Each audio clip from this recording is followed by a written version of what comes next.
అనుబంధమే ఇదిలే వయసు మీరిన పాసమే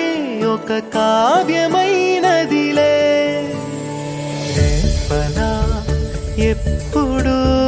కంటి పాపగ కాచులే రేపునా మాపునా చంటి పాప